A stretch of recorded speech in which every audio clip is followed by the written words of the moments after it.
కూర్చోండి. సార్ వాళ్ళు మా పక్కన కూర్చోకూడదు సార్. ఏ అంటే వాళ్ళు వాళ్ళు వాళ్ళు వేరే వాళ్ళు సార్. వేరే అంటే వేరే అంటే వేరేనే.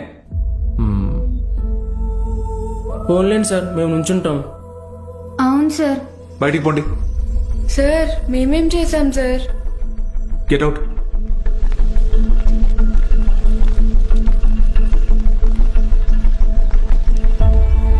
నోట్ చేసుకోండి. స్పీడ్ అంటే తక్షణ వేగం. ఏంటి అందరూ బయట ఉన్నారు? సార్ బయట ఉండమన్నారు మేడం. ఎందుకు? ఎంత టోటల్ టైంలో ట్రావెల్ చేశామో అర్థమైందా? బాగా అర్థమైందా? Very good. Get out. బయటకు వెళ్ళండి.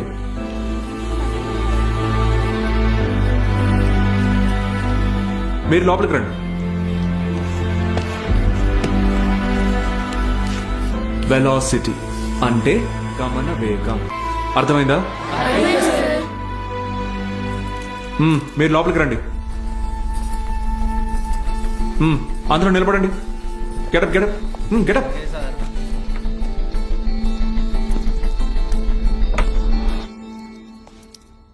నేను ఈరోజు 2 టాపిక్స్ చెప్పాను. ఒకటి స్పీడ్, రెండోది వెలాసిటీ. రేపు 2 చాప్టర్స్ మీద టెస్ట్ పెడతాను. అందరూ ప్రిపేర్ అయ్యారండి. అదేంటి సార్, మాకు స్పీడ్ గురించేగా చెప్పారు. సార్ మరి మాకు వెలాసిటీ గురించే చెప్పారు కదా సార్. నేను 2 టాపిక్స్ చెప్పాను. ఒకటి స్పీడ్, ఇంకొకటి వెలాసిటీ. రేపు ఈ 2 టెస్ట్ పెడతా. ప్రిపేర్ అయ్యి రండి. సార్ ఇది అన్యాయం సార్. ఆహా, అవును సార్, ఇలా వేరువేరుగా క్లాసెస్ చెప్తే ఎలా?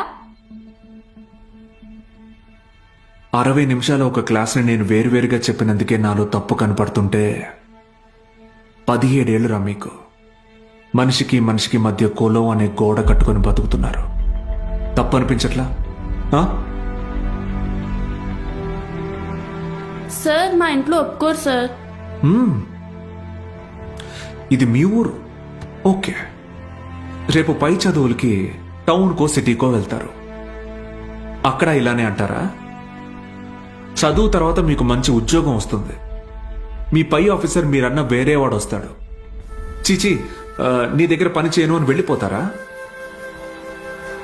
అసలు ఇన్నాళ్ళ నుంచి ఇక్కడ ఉన్నాను కదా, నా కులం ఏంటో తెలుసా? అక్కర్లేదా? ఎందుకంటే నేను మీకు చదువు చెప్తాను. అందుకే నా కులం మీకు అక్కర్లేదు.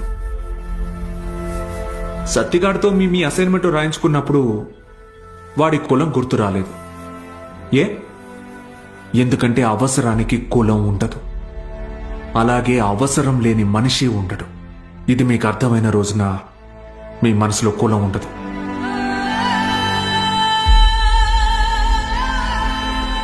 గుర్తొచ్చింది సార్. మా అందరికీ మళ్ళీ క్లాస్ తీసుకోండి సార్. రే, నేను ఈరోజు 2 టాపిక్లు చెప్పాను. అవి మళ్ళీ చెప్పను. సార్ సార్ సార్ మధ్యలో మేమేం చేశాం సార్?